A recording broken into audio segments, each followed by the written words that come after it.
Aside from the talent being showcased by the NBA stars on the hardwood, the cheers and jeers of the NBA crowd make the NBA one of the most interactive and must-see sporting spectacles on the planet. But in some instances, some fans think they paid for more than their seats and can say or do whatever they want.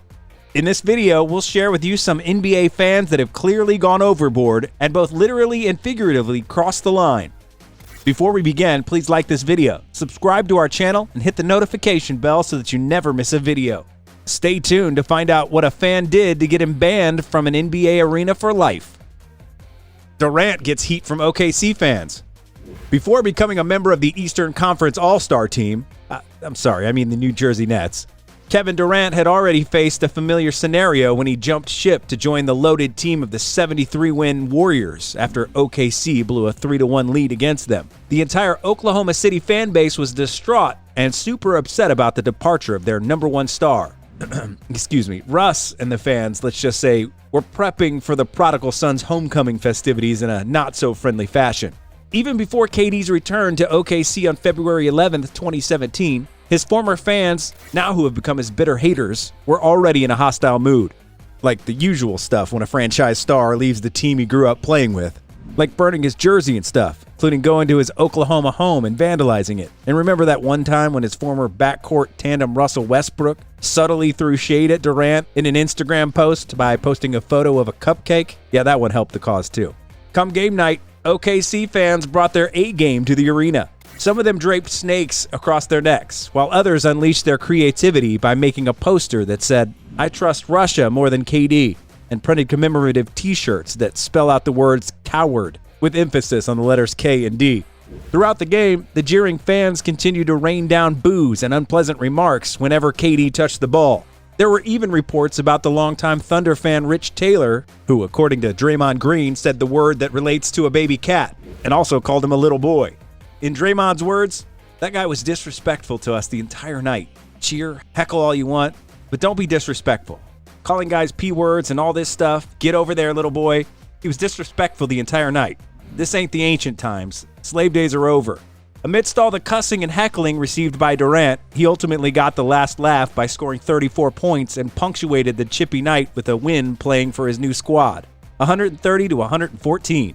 When the media asked KD 2 years later if he was still open for a comeback to OKC, he quickly shut the reports down by saying, "I don't trust nobody there." And he felt that bridge had already been burnt with the undeniable toxicity surrounding OKC's organization and fan community as a whole.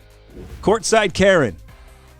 Being hailed the GOAT in this generation of the NBA comes at a hefty price. Not only do you have a huge target on your back night in and night out, but you also have to handle the negativity and criticisms being hurled at you from different angles. When LeBron James visited the Atlanta Hawks earlier this season, the King got involved in a verbal altercation with one of the Hawks fans who was sitting outside.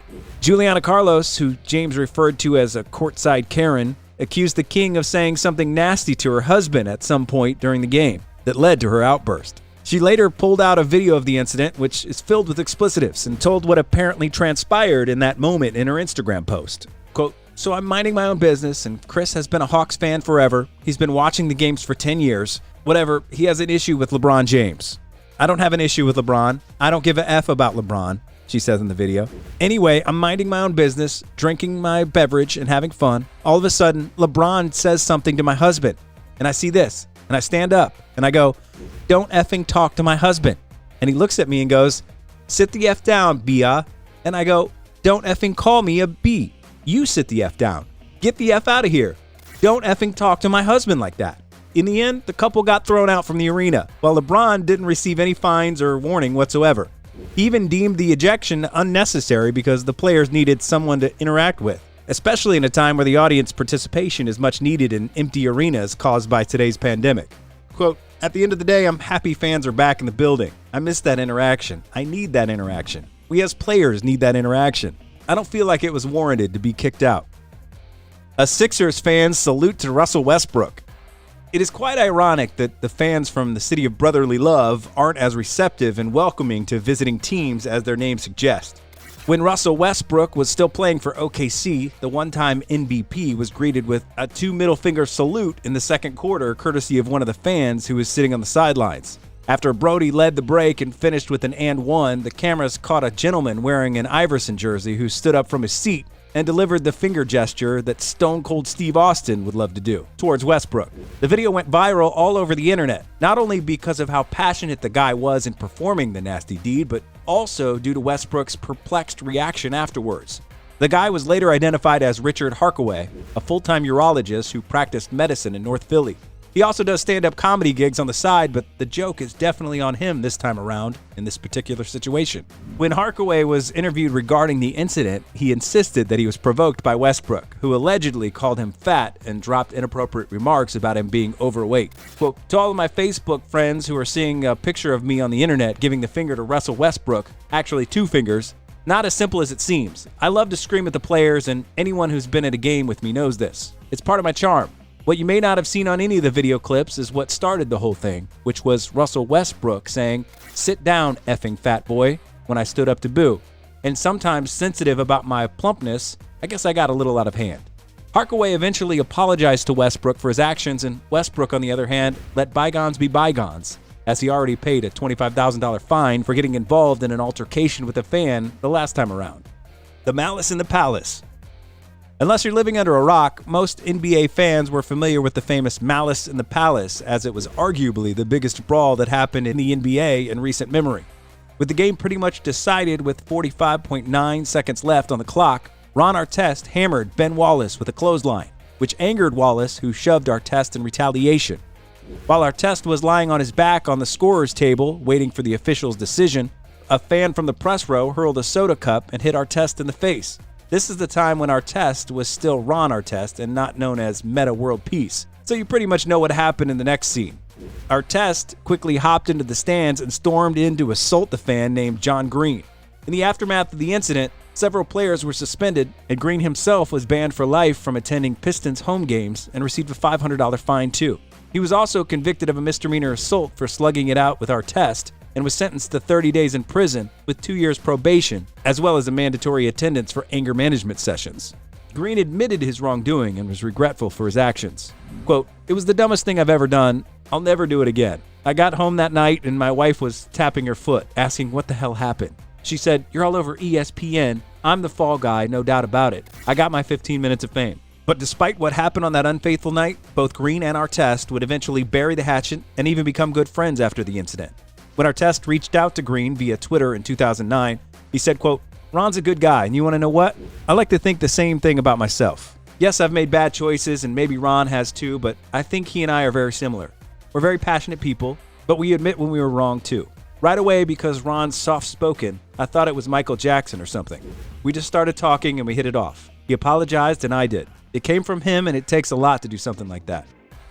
A racial attack on Westbrook.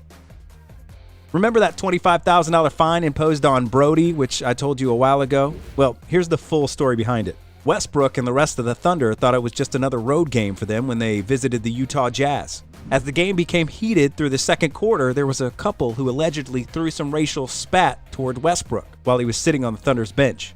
Westbrook claimed that the guy and his wife told him to get down on his knees like he used to, which was clearly out of bounds according to Westbrook. After hearing those words, Westbrook stood up and belligerently responded, "I promise you, you think I'm playing, I swear to God, I will F you up. You and your wife, I will F you up." A video of the incident later circulated on the internet, but the only recording that surfaced was the part where Westbrook clapped back with the profanities thrown against the couple, making Westbrook the bad guy in the process. In the couple's defense, the guy who allegedly caused the stir, Shane Kissel, said in an interview that he only told Westbrook to ice his knees and added, "You're going to need it." An investigation ensued after the incident took place, and the Jazz organization has decided to implement a lifetime ban upon Kissel from attending all Jazz home games and all arena events, while the NBA made Westbrook pay $25,000 for directing profanity and threatening language to a fan. A few days after the incident, Kessel and his wife filed a $100 million lawsuit against the Jazz organization and Russell Westbrook for being wrongly accused of making racially charged remarks, and also sought damages for causing mental and physical stress to him and his wife. Who do you think's telling the truth here? Is it Brody or the Jazz fan? Let me know your thoughts in the comments below. If you like this video, smash that like button and make sure to hit the subscribe button too, so you can keep up with the latest news and fresh NBA content surrounding your favorite NBA stars. That's a wrap for now. We'll see you next time.